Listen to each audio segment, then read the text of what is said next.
यहूदियों ने शिकस्त खाई तो उन्होंने रसूल करीम सल्लल्लाहु अलैहि वसल्लम से वफादारी का इजहार करना शुरू कर दिया और ऐसे मुजाहिरे किए जिनसे पता चलता था कि मुसलमानों की मोहब्बत से यहूदियों के दिल लबरेज हैं। उन्हीं दिनों जब रसूल करीम सल्लल्लाहु अलैहि वसल्लम खैबर में ही थे, एक यहूदन ने आपको अपने यहाँ खाने पर मदऊ किया। उसने अकीदतमंदी का इजहार ऐसे जज्बाती अंदाज में किया कि रसूल खुदा सल्लल्लाहु अलैहि वसल्लम ने उसे मायूस करना मुनासिब न समझा। आप सल्लल्लाहु अलैहि वसल्लम उसके घर चले गए। आपके साथ बशर बिन अलबार रज़ियल्लाहु अन्हु थे। यहूदन ज़ैनब बिनते अल हारिस ने, जो सल्लाम बिन शकम की बीवी थी, रसूल खुदा सल्लल्लाहु अलैहि वसल्लम के रास्ते में आंखें बिछाईं और आप सल्लल्लाहु अलैहि वसल्लम को खाना पेश किया। उसने सालम दुम्बा भूना था। उसने रसूल अल्लाह सल्लल्लाहु अलैहि वसल्लम से पूछा कि आपको दुम्बे का कौन सा हिस्सा पसंद है। आप सल्लल्लाहु अलैहि वसल्लम ने दस्ती पसंद फरमाई। यहूदन दुम्बे की दस्ती काट लाई और रसूल खुदा और बशर बिन अलबार रज़ियल्लाहु अन्हु के आगे रख दी। बशर बिन अलबार ने एक बोटी काट कर मुंह में डाल ली। रसूल अकरम सल्लल्लाहु अलैहि वसल्लम ने बोटी मुंह में डाली मगर उगल दी। आपने फरमाया, मत खाना बशर, इस गोश्त में जहर मिला हुआ है। बशर बिन अलबार बोटी चबा रहे थे। उन्होंने उगल तो दी लेकिन जहर लुआब दहन के साथ हलक से उतर चुका था। रसूल खुदा ने फरमाया, ए यहूदन, क्या मैं गलत कह रहा हूँ कि तूने इस गोश्त में जहर मिलाया है? यहूदन इनकार नहीं कर सकती थी। उसके जुर्म का सबूत सामने आ गया था। बशर बिन अलबार रज़ियल्लाहु अन्हु हल्क पर हाथ रख कर उठे और चकरा कर गिर पड़े। जहर इतना तेज था कि उसने बशर रज़ियल्लाहु अन्हु को फिर उठने न दिया। वो जहर की तलखी से तड़पे और फौत हो गए। यहूदन ने बड़ी दलेरी से एतराफ किया, ए मोहम्मद सल्लल्लाहु अलैहि वसल्लम, खुदा यहूदा की कसम, ये मेरा फर्ज था जो मैंने अदा किया। रसूल अल्लाह सल्लल्लाहु अलैहि वसल्लम ने उस यहूदन और उसके खावत के कत्ल का हुक्म फरमाया और खैबर के यहूदियों के साथ आपने जो मुशफ़िक़ाना रवैया इख्तियार किया था वो उनकी ज़हनियत के मुताबिक बदल डाला। इब्ने इसहाक लिखते हैं, मरवान बिन उस्मान ने मुझे बताया था कि रसूल खुदा सल्लल्लाहु अलैहि वसल्लम आखिरी मर्ज में मुब्तला थे। आपने वफात से 2-3 रोज पहले उम्मे बशर बिन अलबार को, जब वो आपके पास बैठी थी, फरमाया था, उम्मे बशर, मैं आज भी अपने जिस्म में उस जहर का असर महसूस कर रहा हूँ जो उस यहूदन ने गोश्त में मिलाया था। मैंने गोश्त चबाया नहीं, उगल दिया था, मगर जहर का असर आज तक मौजूद है। इसमें शक व शुबे की गुंजाइश नहीं कि रसूल अल्लाह सल्लल्लाहु अलैहि वसल्लम की आखिरी बीमारी का बाइस यही जहर था। मोहम्मद सल्लल्लाहु अलैहि वसल्लम को कोई कत्ल नहीं कर सकता। खालिद ने कहा, आखिर कब तक? अबू जुरैज ने कहा, उसका जादू कब तक चलेगा? उसे एक ना एक दिन कत्ल होना है, नाउजुबिल्लाह। अबू जुरैज ने खालिद के करीब होते हुए पूछा, क्या तुमने मोहम्मद सल्लल्लाहु अलैहि वसल्लम के कत्ल की कभी कोई तरकीब सोची है? खालिद ने जवाब दिया, कई बार। जिस रोज मेरे कबीले ने बदर के मैदान में शिकस्त खाई थी, उस रोज से मोहम्मद सल्लल्लाहु अलैहि वसल्लम को अपने हाथ से नाउजुबिल्लाह कत्ल करने की तरकीब सोच रहा हूँ, लेकिन मेरी तरकीब कारगर नहीं हुई। क्या वो तरकीब मुझे बताओगे? खालिद ने जवाब दिया, क्यों नहीं, बड़ी आसान तरकीब है। यह है खुले मैदान में आमने सामने की लड़ाई। लेकिन मैं एक लश्कर के मुकाबले में अकेला नहीं लड़ सकता। हम 3 लड़ाइयां हार चुके हैं। अबू जुरैज ने कहकहा लगाकर कहा, खुदा की कसम, मैंने कभी नहीं सोचा था कि वलीद का बेटा बेवकूफ हो सकता है। मैं यहूदियों जैसी तरकीब की बात कर रहा हूँ। मैं धोखे और फरेब की बात कर रहा हूँ। मोहम्मद सल्लल्लाहु अलैहि वसल्लम को तुम आमने सामने की लड़ाई में नहीं मार सकते और तुम उसे फरेबकारी से भी नहीं मार सकते। खालिद ने कहा, फरेब कभी कामयाब नहीं हुआ। बूढ़ा अबू जुरैज खालिद के तरफ झुका और उसके सीने पर उंगली रख कर बोला, किसी और का फरेब नाकाम हो सकता है, यहूदियों का फरेब नाकाम नहीं होगा। इसकी वजह यह है कि फरेबकारी यहूदियों के मजहब में शामिल है। मैं लैस बिन मोशान का दोस्त हूँ, कभी उसकी बातें सुनो। वो दानिशमंद है, उसकी जबान में जादू है, वो तुम्हें जबान से मशहूर कर देगा। वो कहता है कि साल लग जाएंगे, सदियां गुजर जाएंगी, आखिर फतह यहूदियों की होगी। दुनिया में कामयाब होगा तो सिर्फ फरेब कामयाब होगा। मुसलमान अभी तादाद में थोड़े हैं, इसलिए उनमें इत्तेफाक और इत्तेहाद है। अगर उनकी तादाद बढ़ गई तो यहूदी ऐसे तरीकों से उनमें तफरका डालेंगे कि मुसलमान आपस में लड़ते रहेंगे और समझ न सकेंगे कि ये यहूदियों की कारस्तानी है। मोहम्मद सल्लल्लाहु अलैहि वसल्लम उन्हें यकजान रखने के लिए कब तक जिंदा रहेंगे? खालिद उठ खड़ा हुआ। अबू जुरैज भी उठा।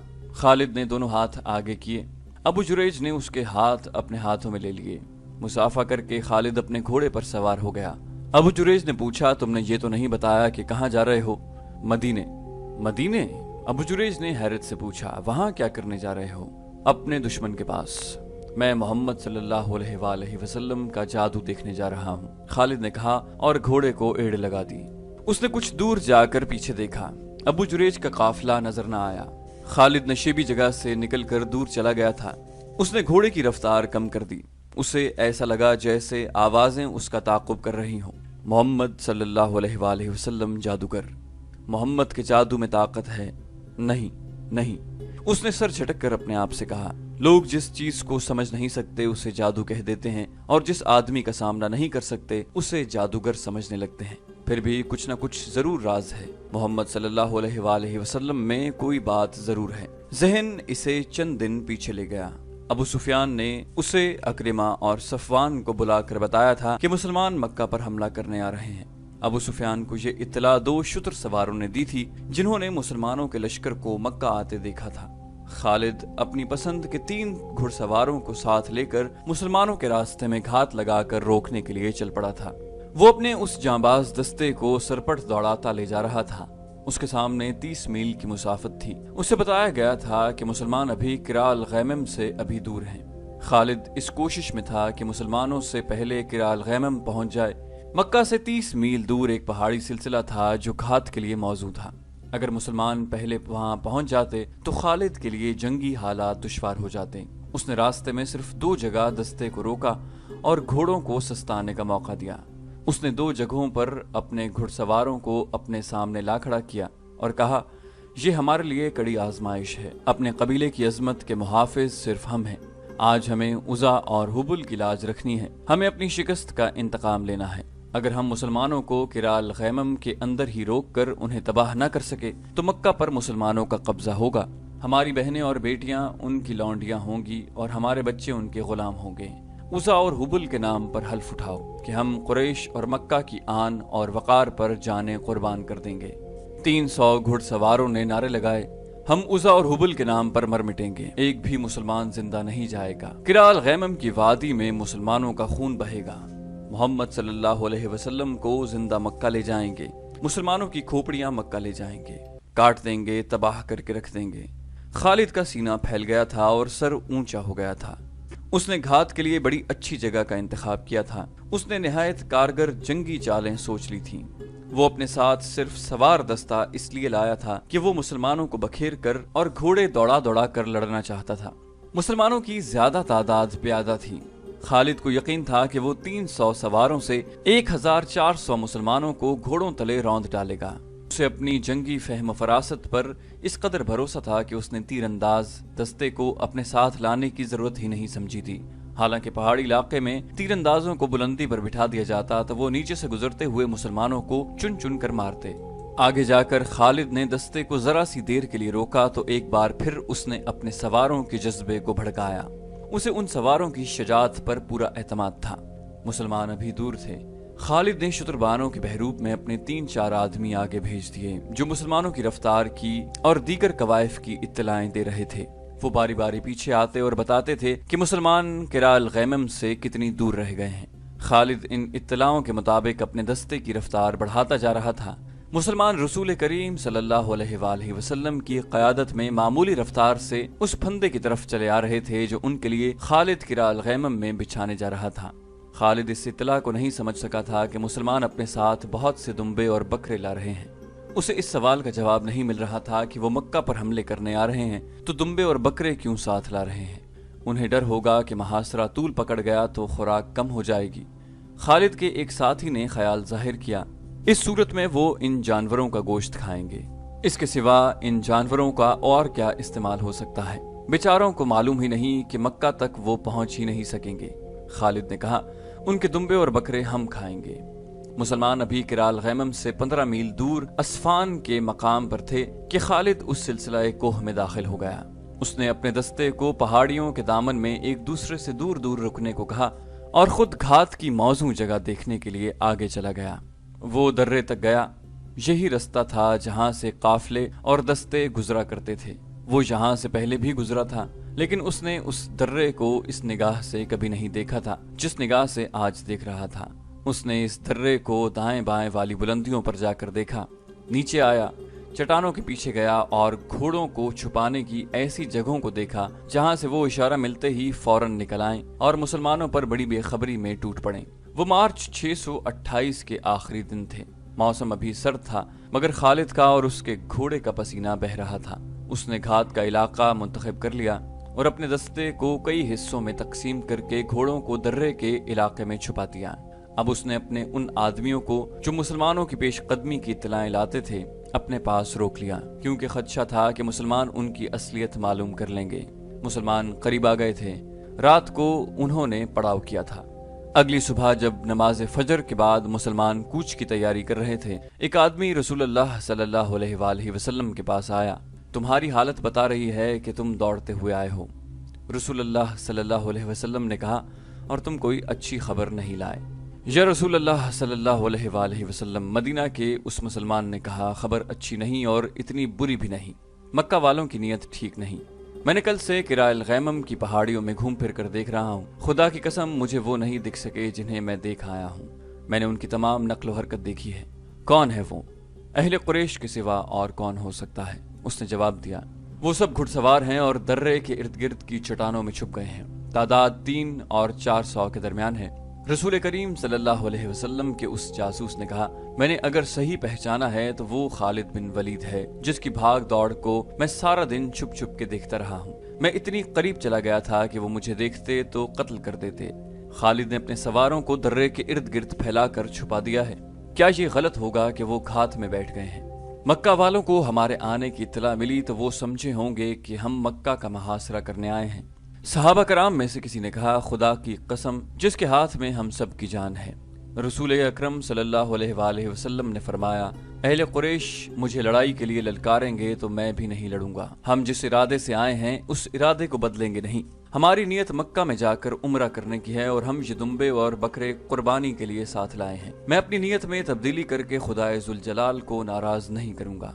हम खून खराबा करने नहीं, उम्रा करने आए हैं। या रसूलुल्लाह सल्लल्लाहु अलैहि वसल्लम, एक सहाबी ने पूछा, वो दर्रे में हमें रोकेंगे तो क्या हम पर अपने दुश्मन का खून खराबा जायज नहीं होगा? सहाबा कराम रसूल खुदा सल्लल्लाहु अलैहि वसल्लम के इर्द गिर्द इकट्ठे हो गए। इस सूरत हाल से बचकर निकलने के तरीकों पर और रास्तों पर बहस मुबाहसा हुआ। रसूल अकरम अच्छे मशवरे को ध्यान से सुनते और उसके मुताबिक हुक्म सादर फरमाते। आखिर रसूल खुदा सल्लल्लाहु अलैहि वसल्लम ने हुक्म सादर फरमाया। आप सल्लल्लाहु अलैहि वसल्लम ने 20 घुड़सवार मुंतखब किए और उन्हें इन हिदायत के साथ आगे भेज दिया कि वो किराल गैमम तक चले जाएं, लेकिन दर्रे में दाखिल न हो। वो खालिद के दस्ते का जायजा लेते रहें और ये दस्ते उन पर हमला करे तो यूं लड़ें कि पीछे को हटते आएं और बिखर कर रहें। तासुर ये दें कि ये मदीना वालों का हिरावल जेश है। इन 20 सवारों को दुआओं के साथ रवाना करके बाकी अहले मदीना का रास्ता आप सल्लल्लाहु अलैहि वसल्लम ने बदल दिया। आपने जो रास्ता इख्तियार किया वो बहुत ही दुश्वार गुजार था और लंबा भी था, लेकिन आप सल्लल्लाहु अलैहि वसल्लम लड़ाई से बचने की कोशिश कर रहे थे। एक मुश्किल ये भी थी कि अहले मदीना में कोई एक आदमी भी न था जो उस रास्ते से वाकिफ होता। ये एक और दर्रा था जो मसनियाउल मरार कहलाता था। इसे जातुल हंजल भी कहते थे। रसूल करीम सल्लल्लाहु अलैहि वसल्लम अपने साथियों के साथ उस दर्रे में दाखिल हो गए और सिलसिला कोह के ऐसे रास्ते से गुजरे जहां से कोई नहीं गुजरा करता था। वो रास्ता किसी के गुजरने के काबिल था ही नहीं। खालिद की नजरें मुसलमानों के हिरावल दस्ते पर लगी हुई थीं, लेकिन हिरावल के ये 20 सवार रुक गए थे। कभी उनके 2-3 सवार दर्रे तक आते और इधर उधर देख कर वापस चले जाते। अगर वो 20 के 20 सवार दर्रे में आ भी जाते तो खालिद उन्हें गुजर जाने देता, क्योंकि उसका असल शिकार तो पीछे आ रहा था। इन 20 सवारों पर हमला करके वो अपनी घात को बेनकाब नहीं करना चाहता था। ये कोई पुराना वाकया नहीं था, चंद दिन पहले की बात थी। खालिद परेशान हो रहा था कि मुसलमानों का लश्कर अभी तक नजर नहीं आया। क्या उसने कूच मुलतवी कर दिया है या उसे घात की खबर हो गई है? उसने अपने एक शुतर सवार से कहा कि वो अपने बहरूप में जाए और देखे कि मुसलमान कहाँ हैं। इस दौरान 20 मुसलमान सवारों ने अपनी नक्लो हरकत जारी रखी। 1-2 मरतबा वो दर्रे तक आए और जरा रुक कर वापस चले गए। 1-2 मरतबा वो पहाड़ियों में किसी और तरफ से दाखिल हुए। खालिद छुप छुप कर उधर आ गया। वो सवार वहां से भी चले गए। इस तरह उन्होंने खालिद की तवज्जो अपने ऊपर लगाए रखी। खालिद के सवार इशारे के इंतजार में घात में छुपे रहे। सूरज गुरूब हो चुका था जब खालिद का शुतर सवार जासूस वापस आया। वो वहां नहीं है। जासूस ने खालिद को बताया, क्या तुम्हारी आंखें अब इंसानों को नहीं देख सकती? खालिद ने तंजिया लहजे में पूछा। सिर्फ उन इंसानों को देख सकती हैं जो मौजूद हों, शुतर सवार ने कहा। जो नहीं है वो नहीं है, वो कूच कर गए हैं। किधर गए हैं मैं नहीं बता सकता। खालिद और ज्यादा परेशान हो गया। सहरा की शाम गहरी हो गई तो उसने महसूस किया कि मुसलमानों के हिरावल के सवार भी वहां नहीं हैं। उसे उनके किसी घोड़े के हिनहिनाने की आवाज सुनाई नहीं दे रही थी। सुबह तुलू हुई तो खालिद ने उसी दर्रे से निकल कर देखा। 20 सवार गायब थे। उसे अपनी नाकामी का एहसास होने लगा। उसके इरादे और उसके जंगी मंसूबे खाक में मिलते नजर आए। उसने सोचा कि वो खुद इस्फान तक चला जाए, लेकिन पहचाने जाने के डर से रुका रहा।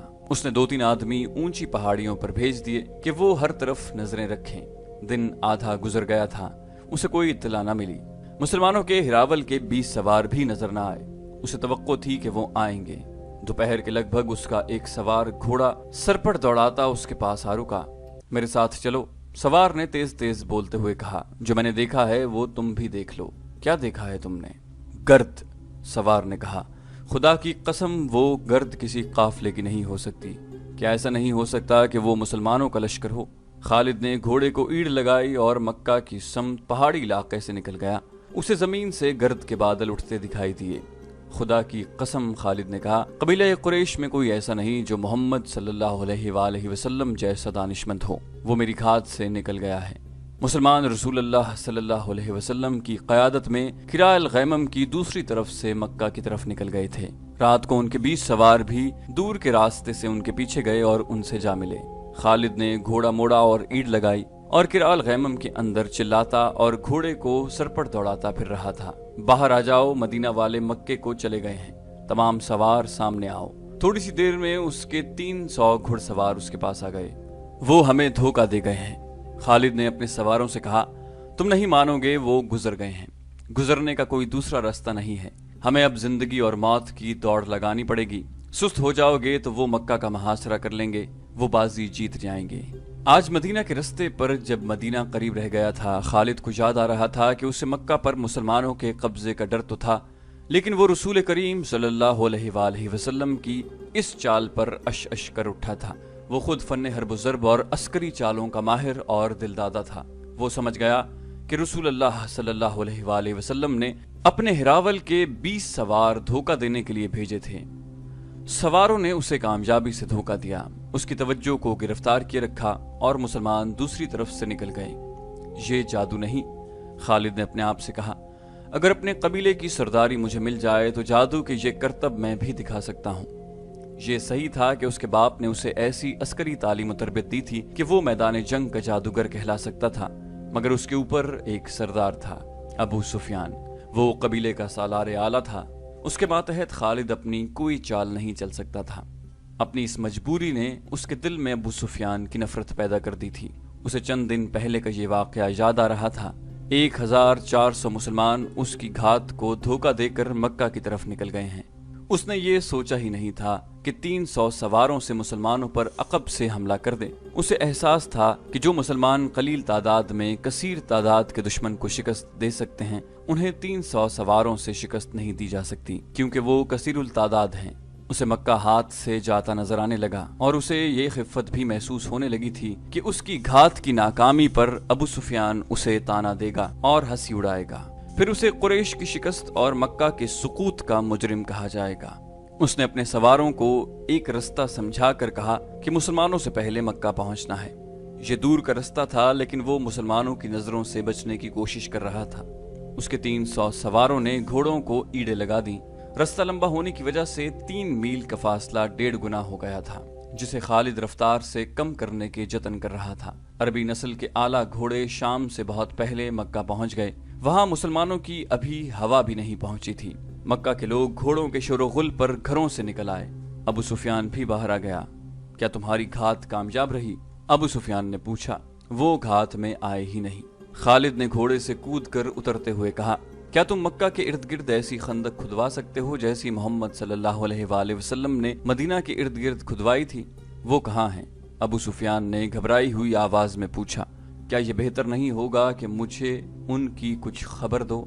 جتنی دیر میں تم خبر سنتے اور سوچتے ہو اتنی دیر میں وہ مکہ کو محاصرے میں لے لیں گے۔ خالد نے کہا، حبل اور عزا کی عظمت کی قسم، وہ پہاڑوں اور چٹانوں کو رونتے آ رہے ہیں۔ اگر وہ قراء الغیمم میں سے کسی اور رستے سے گزرے ہیں تو وہ انسان نہیں۔ کوئی پیادہ وہاں سے اتنی تیزی سے نہیں گزر سکتا جتنی تیزی سے وہ گزر آئے ہیں۔ خالد، ابو سفیان نے کہا، ذرا ٹھنڈے ہو کر سوچو، خدا کی قسم گھبراہٹ سے تمہاری آواز کانپ رہی ہے۔ ابو سفیان، خالد نے جل کر کہا، تم میں صرف یہ خوبی ہے کہ تم میرے قبیلے کے سردار ہو۔ میں تمہیں یہ بتا رہا ہوں کہ ان کے لیے مکہ کی اینٹ سے اینٹ بجا دینا کوئی مشکل نہیں۔ خالد نے دیکھا کہ اس کے دو ساتھی سالار اکرمہ اور صفوان قریب ہی کھڑے تھے۔ خالد نے ان سے کہا، آج بھول جاؤ کہ تمہارا سردار کون ہے، صرف یہ یاد رکھو کہ مکہ پر طوفان آ رہا ہے۔ اپنی آن کو بچاؤ، یہاں کھڑے ایک دوسرے کا منہ نہ دیکھو، اپنے شہر کو بچاؤ، اپنے دیوتاؤں کو بچاؤ۔ سارے شہر میں بھگدڑ بپا ہو گئی تھی۔ لڑنے والے لوگ برچھیاں، تلواریں اور تیر کمان اٹھائے مکہ کے دفاع کو نکل آئے۔ عورتیں اور بچوں کو ایسے بڑے مکانوں میں منتقل کیا جانے لگا جو قلعوں جیسے تھے۔ جوان عورتیں بھی لڑنے کے لیے تیار ہو گئیں۔ یہ ان کے شہر اور جان و مال کا ہی نہیں، ان کے مذہب کا بھی مسئلہ تھا۔ یہ دو نظریوں کی ٹکر تھی، لیکن خالد اسے اپنے ذاتی وقار کا اور اپنے خاندانی وقار کا بھی مسئلہ سمجھتا تھا۔ اس کا خاندان جنگ و جدل کے لیے مشہور تھا۔ اس کے باپ کو لوگ عسکری قائد کہا کرتے تھے۔ خالد اپنے خاندان کے نام اور خاندانی روایات کو زندہ رکھنے کی سرتوڑ کوشش کر رہا تھا۔ اس نے ابو سفیان کو نظر انداز کر دیا، اکرمہ اور صفوان کو ساتھ لیا اور ایسی چالیں سوچ لیں جن سے وہ مسلمانوں کو شہر سے دور رکھ سکتا تھا۔ اس نے سواروں کی کچھ تعداد اس کام کے لیے منتخب کر لی کہ یہ سوار شہر سے دور چلے جائیں، اور مسلمان اگر محاصرہ کر لیں تو یہ گھڑ سوار عقب سے محاصرے پر حملہ کر دیں، مگر وہاں جم کر لڑیں نہیں، بلکہ محاصرے میں کہیں شگاف ڈال کر بھاگ جائیں۔ شہر میں افراتفری اور لڑنے والوں کی بھاگ دوڑ اور للکار میں چند ایک عورتوں کی مترنم آوازیں سنائی دینے لگیں۔ ان کی آوازیں ایک آواز بن گئی تھی۔ وہ رزمیہ گیت گا رہی تھیں جن میں رسول اللہ صلی اللہ علیہ وآلہ وسلم کے نعوذ باللہ قتل کا ذکر تھا۔ بڑا جوشیلا اور بھڑکا دینے والا گیت تھا۔ یہ عورتیں گلیوں میں یہ گیت گاتی پھر رہی تھیں۔ چند ایک مسلح شتر سواروں کی مدینہ کی طرف سے آنے والے رستے پر اور دو تین اور سمتوں کو دوڑا دیا گیا کہ وہ مسلمانوں کی پیش قدمی کی خبر پہنچاتے رہیں۔ عورتیں اونچے مکانوں کی چھتوں پر چڑھ کر مدینہ کی طرف دیکھ رہی تھیں۔ سورج افق میں اترتا جا رہا تھا۔ صحرا کی شفق بڑی دل فریب ہوا کرتی ہے، مگر اس شام مکہ والوں کو شفق میں لہو کے رنگ دکھائی دے رہے تھے۔ کسی بھی طرف سے گرد اڑتی نظر